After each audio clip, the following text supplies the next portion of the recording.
Hello everyone, and today we have a topic on hand. So I have a question for you. Where did India and Indians go wrong? You can answer this yourself in the comments down below. Now this is my opinion. Opinions could vary and your opinion would be heavily trusted and regarded. Make sure that you comment down below and tell us what do you think about us Indians? Where did we go wrong? So I will start from the very basics. Now when we went from the grade 5th to 12th in school, we read about brilliant scientific breakthroughs such as atomic theory, semiconductors, structure of DNA, relativity, quantum physics, light, and much more that we can just go on and on. But what is the common thing that you will ever see in the explosion of this knowledge? Any ideas? If you don't, then let me tell you.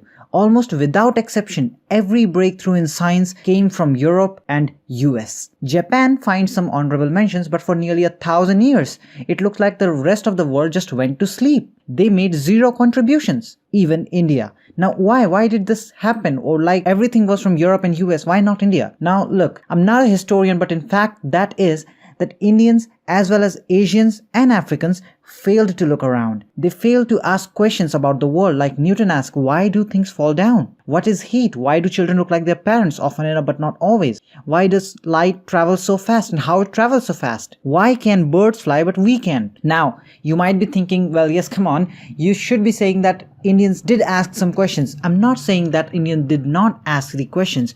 We did ask the question, but in fact, we didn't do any research onto it.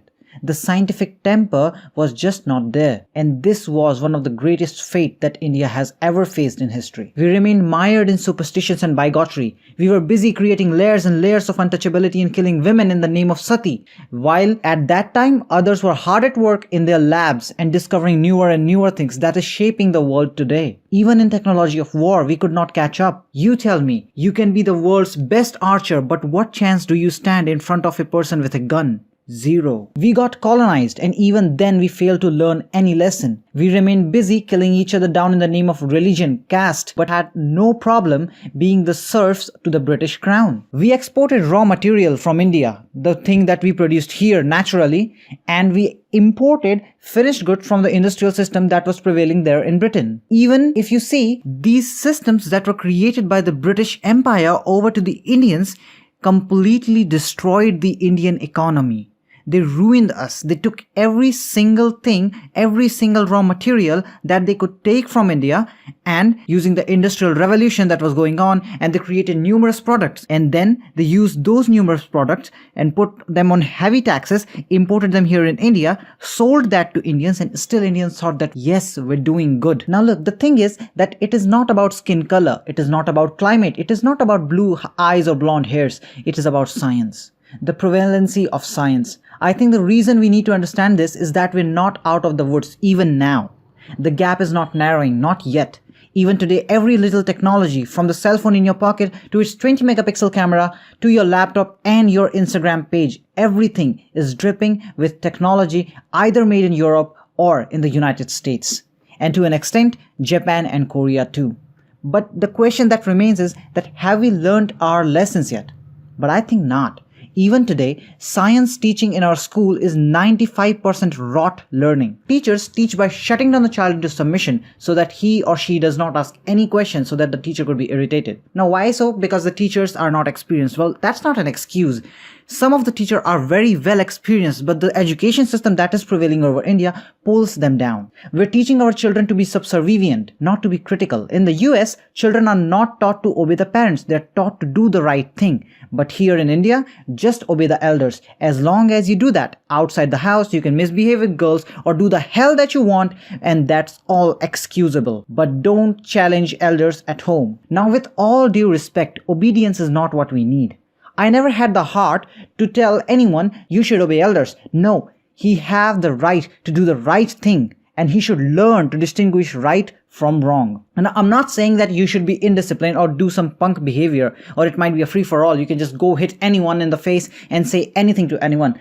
It's quite contrary. Teach our children discipline, sacrifice, and focus. Teach them that education is not just a tool to pass examination, but the only means we have to make sense of the world. Give them the right value system. Teach them to ask questions. It be tough questions, uncomfortable questions, vague questions, sophisticated questions, whatever.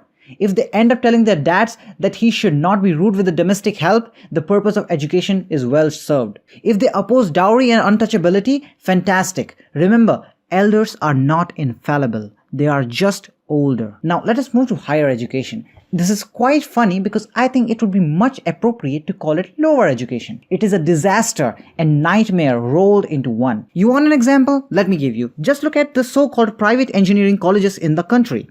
The 4 southern states probably have about from 1,000 to 1,500 engineering colleges and maybe more. Everybody is an electronic engineer or a computer science guy. Oh, come on. Whom are we fooling?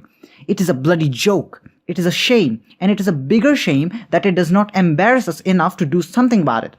The so-called AICTE should either shut down 80% of these colleges or just dissolve itself and go home. At least we will save some money onto our salaries. We fell behind over 1,000 years because we lacked scientific temper and quest for excellence. Do we want to repeat the same stupidity for 1,000 years again? Did we not have just nearly enough?